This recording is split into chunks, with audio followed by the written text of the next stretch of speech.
ये अहम खबर आपको दिखाता हूं। चंद्र ग्रहण की इन तस्वीरों के बीच में यह अहम खबर देखिए। 15 दिनों के भीतर 2 ग्रहणों से दुनिया में हड़कंप।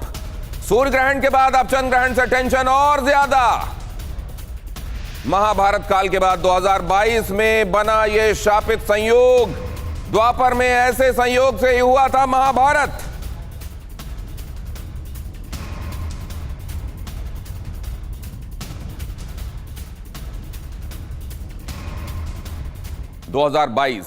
ग्रहण का संयोग महाभारत काल जैसा। कहा जाता है कि तब जो हुआ था कुछ वही आज हो रहा है।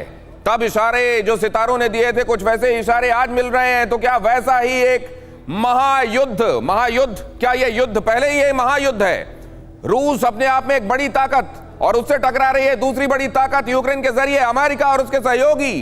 क्या वैसा ही कुछ है और क्या ये आने वाले दिनों में और बढ़ता जाएगा? जरा देखिए, यहां पर देखिए 2022 का ये ग्रहण संयोग क्या महाभारत काल जैसा है। अनहोनी नंबर 1 यहां पर देखिए। जिस दिन अर्जुन ने जयद्रथ का वध किया था, कहते हैं उस समय सूर्य ग्रहण उस दिन था।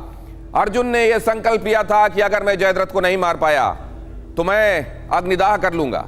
और ग्रहण की वजह से जयद्रथ को लगा कि सूर्य तो अब छिप गया है, मैं बाहर आ सकता हूं। वो बाहर आया और उसके बाद अर्जुन ने उसका वध कर दिया। यहां पर देखिए जरा, चंद्र ग्रहण लगा था उस दिन। कौरवों पांडवों के बीच जब जुआ खेला जा रहा था उस दिन चंद्र ग्रहण था। तो सूर्य ग्रहण और चंद्र ग्रहण उस दौरान क्या योग लेकर आए थे और उस समय क्या हुआ था वो आपको बता रहे हैं। कौरवों पांडवों के बीच जब जुआ खेला गया तब चंद्र ग्रहण। द्वारका नगरी जिस दिन पानी में डूबी थी, कहा जाता है उस दिन भी सूर्य ग्रहण लगा हुआ था। और कहते हैं द्वारका को जब रिकंस्ट्रक्ट किया गया तब भी एक ग्रहण का संयोग था। तो ये ग्रहण उनके साथ होने वाले संयोग क्या बताते हैं ये हम समझेंगे। और जरा ये भी देखिए, द्वापर युग में बताया जाता है 15 दिनों के भीतर इसी तरह कंसेक्यूटिव एक के बाद एक पखवाड़े के भीतर एक के बाद दूसरा ग्रहण लगा था। 15 दिनों में 2 ग्रहण लगे थे। महाभारत का युद्ध हुआ, लाखों लोग मारे गए। इस बार भी 15 दिनों के भीतर यह ग्रहण किस तरह का संकेत दे रहा है? क्या यह उसी तरीके का कोई भयावह संकेत है? 2022 में सूर्य ग्रहण के 15 दिन के भीतर यह चंद्र ग्रहण, रूस यूक्रेन युद्ध में न्यूक्लियर टेंशन, क्या यहां भी? और कई बार ये सिमुलेशंस दुनिया के सामने आ चुके हैं। आपको याद होगा कई बड़े बड़े इंस्टीट्यूशन इस बात के सिमुलेशंस बना चुके हैं कि अगर परमाणु युद्ध हुआ, परमाणु का इस्तेमाल हुआ, ये दोनों ताकतें भिड़ गई और एक दूसरे पर परमाणु हथियार चलाने लगी तो कितनी जल्दी कितनी बड़ी तादाद में लोग मारे जाएंगे। अगर इस बारे में अंदाजे लगने लगे हैं, बातें चलने लगी हैं, तो क्या सामने कोई इबारत दिखाई दे रही है और उसी इबारत के बारे में ये सितारे भी ऐलान कर रहे हैं? क्या ये उसी बात की, क्या उसी अनिष्ट की मुनादी है?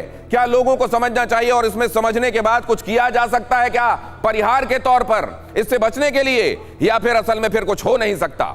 यही हम समझने की कोशिश कर रहे हैं। यहां देखिए सूर्य ग्रहण के 15वें दिन चंद्र ग्रहण, आसार क्या है, किस तरीके का अंदेशा है, यह हम समझने की कोशिश कर रहे हैं। हमारे साथ जुड़े हुए खास मेहमानों से हम लगातार चर्चा कर रहे हैं और एक बार फिर से इसको लेकर मैं एक ज्योतिषी हमारे साथ जो जुड़े हुए हैं राजेश्वर शास्त्री जी, उनके पास जाना चाहता हूं। राजेश्वर जी,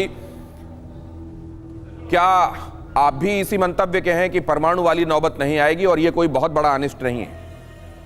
नहीं, मैं जो देख रहा हूं चंद्र ग्रहण का तो प्रभाव ही है बड़े प्रमाण में, पर गोचरी ग्रहों के हिसाब से मेष राशि में जो राहु है 2022 से ही, और वो लगभग सितंबर 2023 तक रहेगा। और मकर राशि में ऑलरेडी अभी शनि चल रहा है। तो ये जो स्थिति है ये विश्व भर में कई राष्ट्र को युद्ध के चपेट में ले लेगा। और तो आप वर्ल्ड वॉर वाली बात कर रहे हैं? ये तो आप वर्ल्ड वॉर की तरफ बातें जा रही हैं। मैं वही कह रहा हूं कि बहुत सारे राष्ट्रों को अपने चपेट में लेगा। और दूसरी बात, ये परमाणु हथियार प्रेक्षापण होगा ही होगा, ये स्थिति मुझे दिख रही है। और इस वजह से अशांति फैल जाएगी और ये डिप्रेशन और एंजाइटी, फोबिया की तरफ ये स्थिति मुझे दिख रही है।